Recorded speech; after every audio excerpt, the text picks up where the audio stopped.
ang Kenneth ko. Ma'am Lilian, how are you? Good morning. Welcome to sa Action Hotline, sa Action Art. Good morning, Sir Art. Good morning sa Action Radio, listeners sa viewers, Sir Art. Salamat, kid. Ma'am, madayon ka mo subong padulong sa Iloilo to submit sang sabat ninyo sa show cause order? Yes, sir. Actually, pagkadto na kami subong. Kung ang akon niya ginapagkadto dito, ang pag-submit lang sa akon ng mga show cause order nga affidavit of explanation sa kotod tanan sa nakabaton sini. So, kung nagkaturisisiga niya ito yung tura kag si Director Osmeña sa last Saturday, sa last Tuesday, naikaisahan dito nga hindi na lang kinanglan nga mag-attend ng hearing ang aton nga mga operators, kundi sabto na lang kag i-receive dito kag sabto na lang sa ina-review, sir. Yes. Ma'am, na-mention mo si Director Richie, nakabalik na siya? Yes, sir. Nagbalik na si Director Osmeña as Regional Director sa LTFRB. Kay naligan to, hindi balaging buslan na siya temporarily, isang OIC nga si Attorney Altura, bali temporaryong malang to mo, no? Yes, sir. Official po bang nagbalik na si Director Osmeña. Okay. So, amo nagaling nga sa iyan yun na isabit ining mga papeles. So, ano matabo sini ma'am? Kung masubmit nyo na, may schedule pa kamo ni hearing nga ma-appear kamo isa-isa o kung wala na? Actually, sir, ang panag-legal experience naton nga nag-file kita sa mga motion kag mga parihusin ni mga affidavit of explanation, especially sa mga franchise balasang una nga kinanglan i-filean motion. Usually, sir, pag-submit namon, magpagawa ng legal sang ila decision. So, hulatonda na siya kung ano ang decision nila, is granted or denying ang aton nga affidavit of explanation. Then, after sila, ng taon-taon paper kung anong ipaka-precommit sila sa abogado, kasi di na ba na mag-start siya, damo pa na mga motion, for reconsideration. Pero kung approved, granted ang aton nga explanation, so ang masunod sila sir is motion to renew our franchise na. Oh, okay. Now, so ang pilagali ka ma-consideration ang balantayan. Halimbawa, kung ang LTFRB, after nga mabasa nilang inyong motion, ang ipadala ng explanation, kung magambal sila, hindi kami ang inyong explanation, hindi namon ni pagbatunon, no? Buta malon, may himuon yung next nga mob is to file a motion for reconsideration. Yes, sir. Yes, sir. Oh, okay. So, pero kung pagbato nila sa inyo sini affidavit ditong ipadala of explanation, kamambal siya, okay na niya. Ang imo naman ninyo, nga mo na i-reactivate o ano itong statement mo? Ang imo naton if granted, ma-file kita sa motion to renew. Our franchise, sir. Okay. So, mahimo na siya kung amo nang matabo nga 5-year nga panag-iyas ang prangkisa. Yes, sir. Depende na sa ilang decision, sir.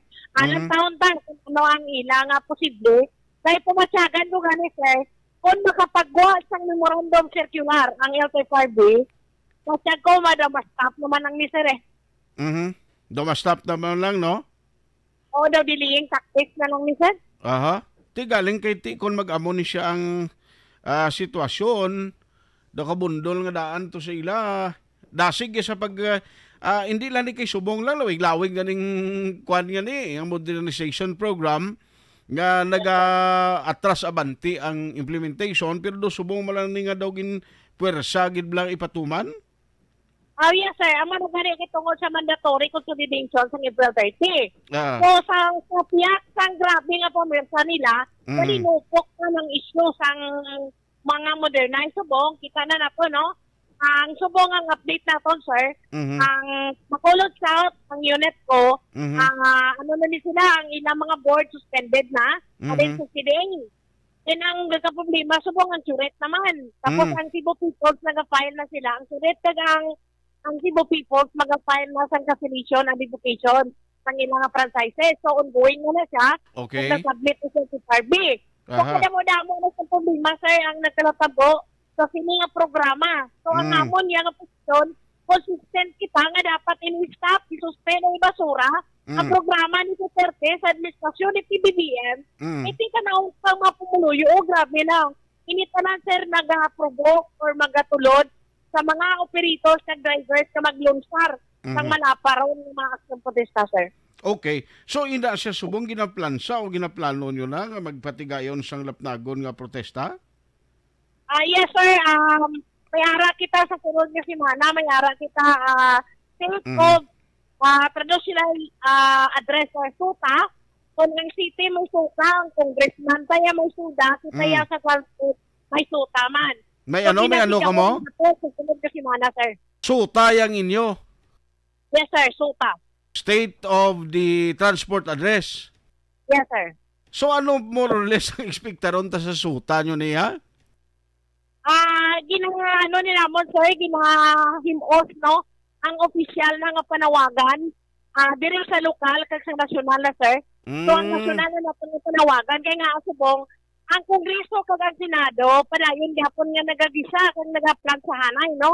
Matabo gani sa hindi gani kasabat ang LTFRB kag DOTR, taga naman yun nila tsansa nga makabangon, makarecover. Pamo ng obra sa Kongreso kag Senado. Kung nga hapon diri is susunta na lang ni, idiretso kag pataaso ng porma sa ngapon nga laban, ay paklaro tagid diha padlar na sa presidente na ang kapalpak sa sining modernization program. Okay. So ining suta mangin nationwide maning activity halin dito sa national sa Piston down diri sa inyo daw dululungan ini siya simultaneous ang niya. Yes, sir. Sa July 15 amo na siya ang nationwide nga suta nga igalunsar sa dalom sang Piston, sir. Okay. So, din kamo ni masuta, ma'am? Possibly, gina-final namon sa buong kung diri kami sa Old City Hall o sa New Government Center. Okay. Dra ya kamo, no? Kung sa Old City Hall, dra sa Fountain of Justice, galing kayo daw ginsiraman na da kay ginakayo? Yes, sir. So, that's why nato ng priority ginaton is ang, surprise kami, sir, kay bali i-final ni namon okay. So rigid gigin pamangkot ko abi kay way ko kabalo nga i-surprise gali ni. Ano pa naton i-final ni naton kay base ang kanakabuday. Pero actually, ma'am, kung ako ya palang taon hindi ni gani kay dapat nga surprise mo kay because ang kinahanglanon tadi is the support of the riding public sa mga commuters na mismo mo. Yes, sir. Yes, sir. So bali na buwas siguro ko sunod nga may final namon ang pizza kag ang venue kun diin para makapanawagan na kami sa suporta sang publiko. Okay. Wow, very good. So, bali ang matabo sini Kinetco, may other transport group nga maupod pa sa inyo nga alyansa? Yes, sir. Ang undo kag ang Noto Jeepney South Coalition, no? Western Visayas, bali duwa ni sa Surcaxo Protesta. Okay. Dito sa Iloilo kag sa Bacolod. Bayara ka mo mga national personalities nga mangin dinapit sa sining suta? Wala na, sir. Kay dito sa national may ara man mo. Bali nationwide sila dito magahiwat man. So bali ang speaker sang suta, ikaw lang o kung sino pa upod mo na mahambal? Yes, representative sa mga vlog ko nga organisasyon naton, sir. Wow, kung sa SUDA si Kung Greg ang starring to, State of the District Address, siya yung nagambal na to mo sa SUPA. Si Gob niya sa August pa man. Sa City, Suka. Ang sa Suka, si Mayor Albi. Siyempre, kasi siya ang State of the City Address. Sa SUTA, damo ka mo ya? Yes, sir. Tatlo siguro ang atong speaker dire. Wow, isa ka na ma'am. Yes, sir. Yes, sir. Grabe nga daan to ang imo balang nakita ko sa Reels. Damo nag-share sang imo tong balbal sa taga LTFRB kag sa LTO DOTR no do ginahimo reels kag my day sing iban nga ara sa transport to nga ban makita ging puwerte ang tingog mo kurug-kurug nga daw ginabiramos la to sa hearing bla. Yes, sir. Kag ang nakita naton sa pinaka-positibo dito nga naguluwa dito sa mga komento labi na sa kay Tolfo nga reels no. Nakita naton nga hindi lang gali ang sa Bacolod kag Iloilo ko Region 6 may problema. Halos tanan nationwide, sir, palarihos ang problema o galing wala lang sang mga isog na nag-aaway o kung nag-aluntad nga mag-abutyag sa sila nga mga issues. At problema, so kita po ang naging turning point sa tanan ng mga region na dapat magwa din sila kung magpapako din sila kaya ipagwa din ang kamaturan nga wala sang kadok-kadok.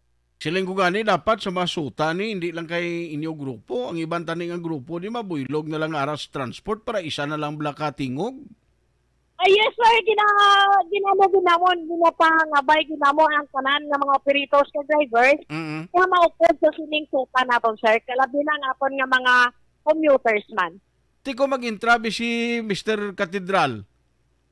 Ati welcome gid siya sir ka mag-intra siya sir. Galing gidaway na siya kabugno kuno si mo. Away na sir, nga ako na lang daya sir yang operators ka drivers Kasi hindi man siya para sa amon, hindi na siya kawalan. Tama na isa. So ang aton niya operators sa drivers ang concern naton de. Sige. So anyway, ang imo na lang guro imbitasyon this coming Monday, mayon ni kay kung may activity gin man kamo at least ay panag-umpisang klase, hindi maapektuhan ang mga pumuluyo. Transport holiday ang declarations ni luwas sa suta o kung ay transport holiday this time? Ano lang po sir, yes, ang matabo sila, bali half day man lang na siya sir, ang panawakin natin sa atong na transport. Okay. So, anong, bali half day, sa aga lang ni siya, ma'am, o sa afternoon? Ang amon doon ang initial, no, before 7, para na kami sa new government center. Sa aga na siya? Yes sir. Before sa flag ceremony, Senior Albi. Ati ba si Balino nilang flag ceremony sa Martes Ati bahala na sila sir. Basta nga po niya, madayon gid ni ang July 15. Okay. So good luck Ikaw isa sang speaker kung mga tatlo ini sinong iban nga maintra sa suta? Isa sa undok, siguro si Noli Rosales. Si Noli. Ang sa undok, sino nga represent ka na isumong ma'am? Si Gardusi. Gardusi, okay. Si Gardusi, okay.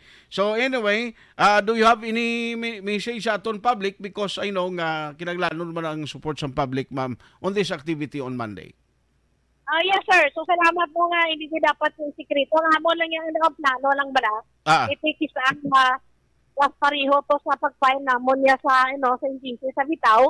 So di po gaya ato pa lang kami mag-file sa may ara na nakaharang ng mga So amo na bala nga daw ginapreparahan dito kami paano pero ng mga plano pero sa totoo lang sakto man lang imo sa nga dapat kinanglan ang suporta sa publiko. So officially declare naton July 15 ang suta dito sa new government center. Kasi panawagan naton ang kanandid nga mga operators, drivers, at mga commuters, no? Nga magkakadto. Kag ginapanawagan man naton ang mga tricycle operators and drivers na apektado man sa sining PUV monetization program, sir. Kaya gina-expect naton ang mga tricycle may ara magid maupod sa sining nga suta. Bit-biton yung mga salakyan nyo dito kag dalon sa NGC?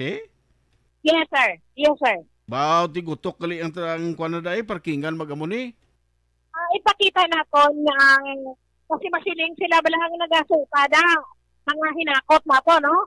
So dapat makita nila nga operators kaya nga drivers ka mga commuters sa ngaradra. Sige. Makita nila ang physical nga appearance sa aton nga mga salakyan.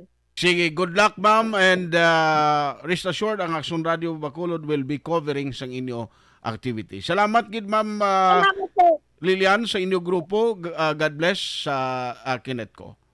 Okay sir, madamo nga salamat sir kag tingaga. Action Hotline. Si Ma'am Lilian Simbrano ang presidente sang Kinetco. Actually supposedly surprise ini on Monday galing kay kuna kuya